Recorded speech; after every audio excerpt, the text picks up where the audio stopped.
S is for...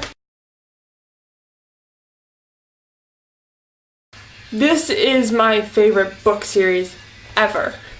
I don't care how much I love Harry Potter, how much I love Lord of the Rings, Sword of Truth trumps them all. Partially because it's like Lord of the Rings matched with Harry Potter, but also it gets you really, really deep. It's a lot more of an adult series than it is a young adult series, but I read it a few years ago and I loved it. I fell absolutely in love with it.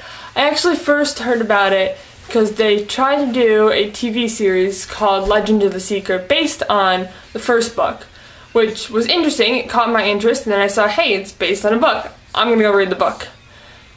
And once you read the book, the TV series just no.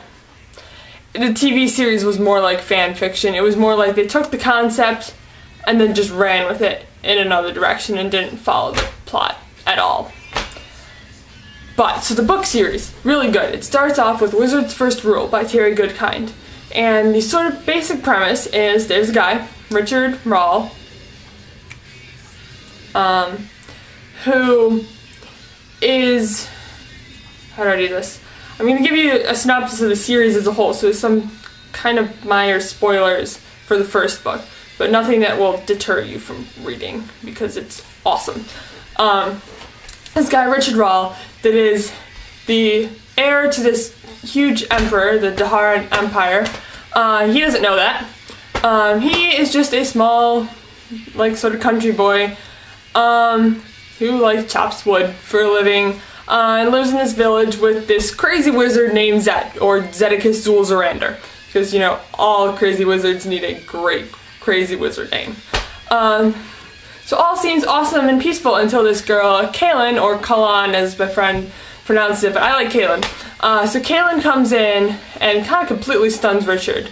Like, not only the fact that she's beautiful, but the fact that there's these three huge guys chasing her, and she tells Richard to run and save himself, and that she can take care of him. And he's like, no, this seems unmatched. I'm gonna help you.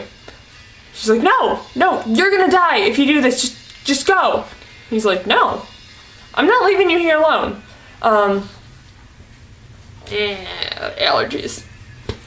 But it's really cool.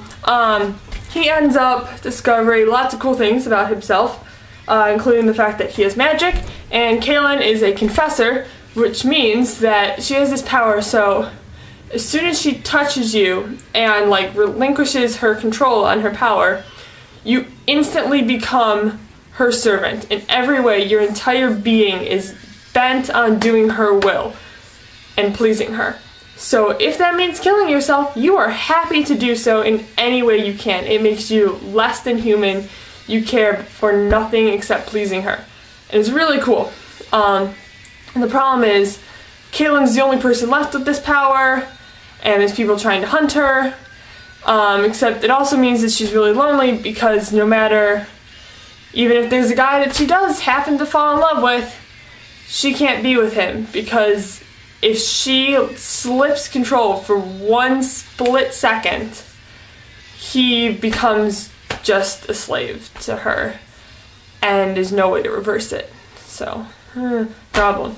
And then, similar to Lord of the Rings, there's a bunch of cool epic battles in there, and lots of cool battle strategies.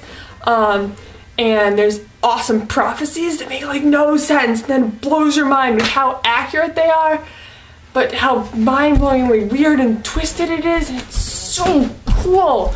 The series also does a really good job, sort of like, if you're a faith person, like, in a weird way, it sort of parallels the Bible, but not really.